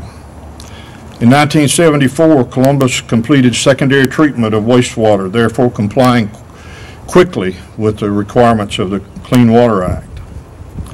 In 1976, under the provisions of the Clean Water Act, Columbus completed a wastewater facilities plan with support from consultant Jordan Jones and Golding. Guess who the Jordan Jones and Golding project manager was for that project? In 1978, a study of the combined sewers and their impact on the river was performed for the waterworks by Jordan Jones and Golding. Guess who the project manager was for that? Let's jump forward about 10 years to January 1989. So who shows up as the president of the Columbus Waterworks? And along with me came my beautiful and wonderful wife, Judy, who's sitting here on the front row, who's been telling me what to do for 60 years. So like a lot of other things that I get credit for, she deserves most of it. Thank you, sugar. We had a serious drought in the Chattahoochee Basin in 1988 and 99, which focused attention on the river conditions, particularly Atlanta's combined sewer overflows. So in 1990, the Georgia legislature passed a law addressing all combined sewer overflows in the state. The city and the waterworks went right to work with a study that outlined the extent of the CSO problem. This study provided 40 alternatives for collecting and treating the combined sewer overflows with an estimated cost of about $100 million. This would turn out to be the largest public works project in the city's history. The CSO study didn't specifically call for a river walk, but required a large pipe along the river to collect the combined stormwater and sanitary sewer flows. Obviously, with a $100 million cost facing us, there was a lot of discussion about the financial and technical issues. 1992 was the 500th anniversary of Columbus' discovery of America and our city's namesake. The Amos and Turner Bradley Foundation had committed $1 million each towards something significant for the Columbus Day celebration of 1992. The city, via the Uptown Development Authority, added some additional funding. A number of key individuals became proponents of the Riverwalk idea as the significant item for the Columbus Day commemoration.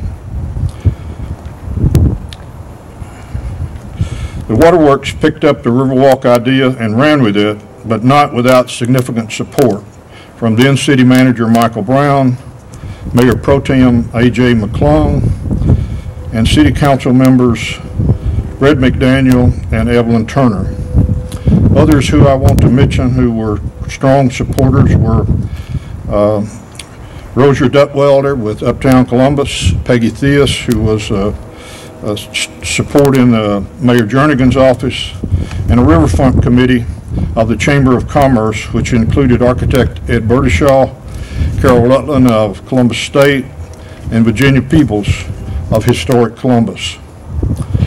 The first phase of the Riverwalk was completed, opened, and dedicated by Mayor Frank Martin and Up With People youth singers on Columbus Day 1992. Clearly, the Riverwalk idea was established. So, the uptown part of the Riverwalk was complete and dedicated before we resolved how to finance the entire project.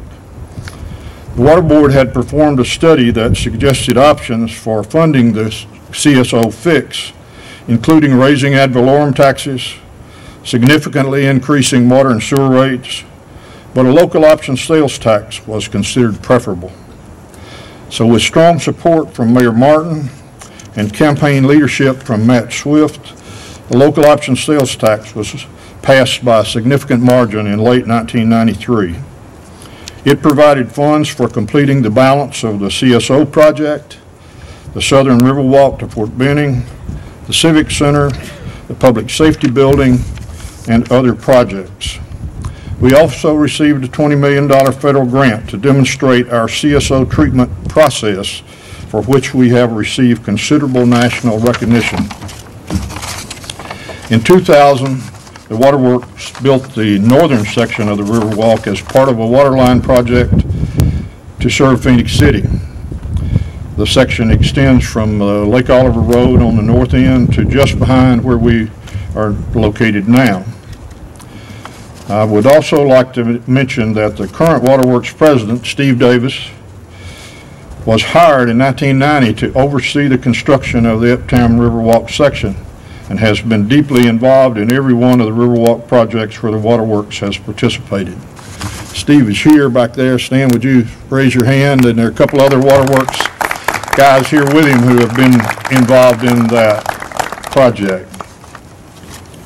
So in closing, thank you for letting me be a part of this project for the celebration of this great 22-mile-long Riverwalk along the great Chattahoochee River, which adds significantly to the great outdoor city that we have become. Thank you very much.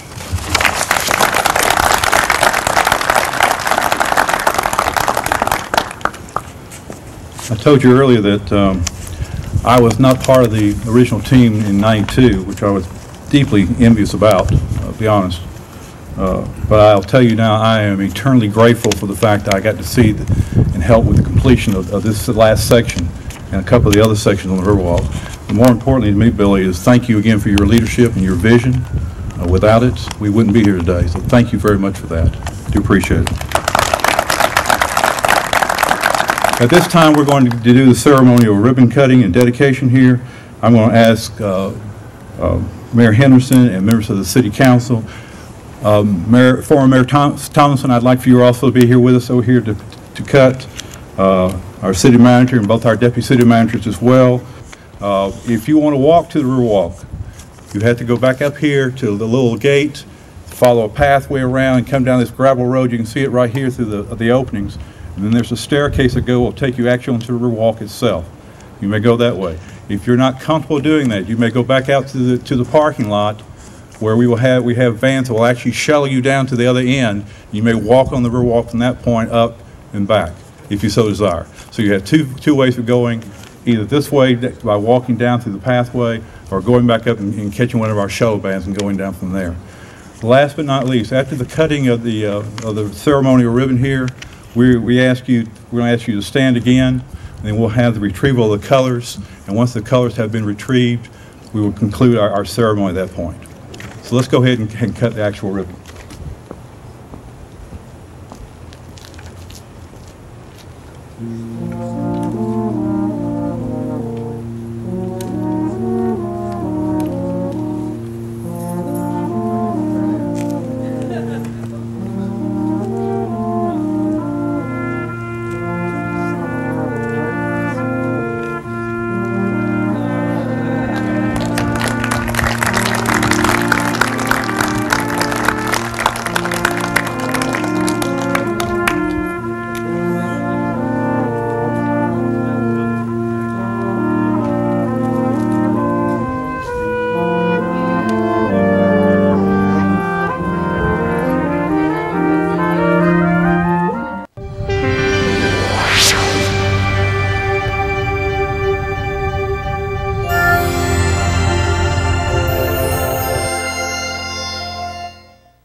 watching CCG TV in Columbus.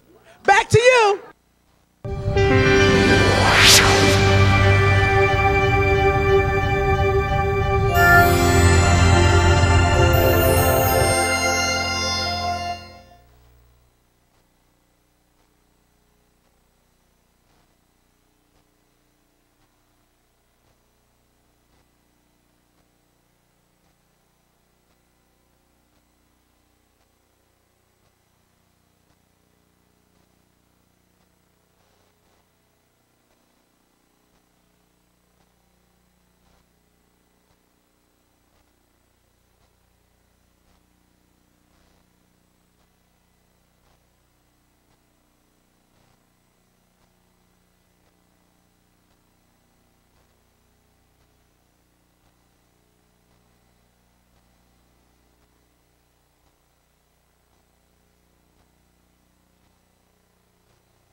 Good afternoon.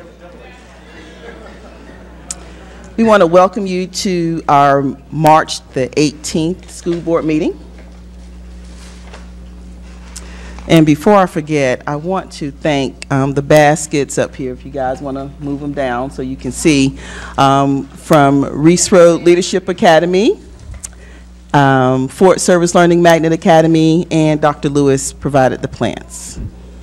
I feel appreciated. And you also have, I'm sure some people love that pink and green. I actually thought it was from some mysterious person when I saw that. And you also have certificates. This is Board Appreciation Week, and we really appreciate you all for thinking about us. Thank you very much.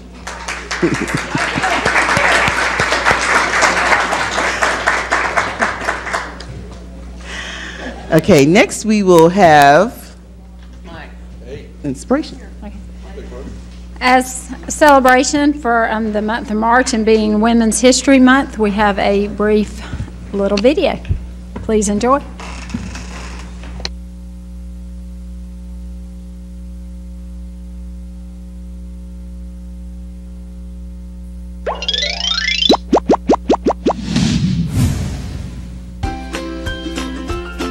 In the United States, March is Women's History Month. It honors women's contributions in all areas of life, as scientists, inventors, artists, politicians, and more. The celebration began in 1978, when the school district of Sonoma, California, hosted a week-long recognition of women's accomplishments throughout history. The idea spread, and in 1980, President Jimmy Carter proclaimed the week of March 8th National Women's History Week. 6 years later, an organization called the National Women's History Project convinced Congress to dedicate the entire month of March to women's history. Each year, a special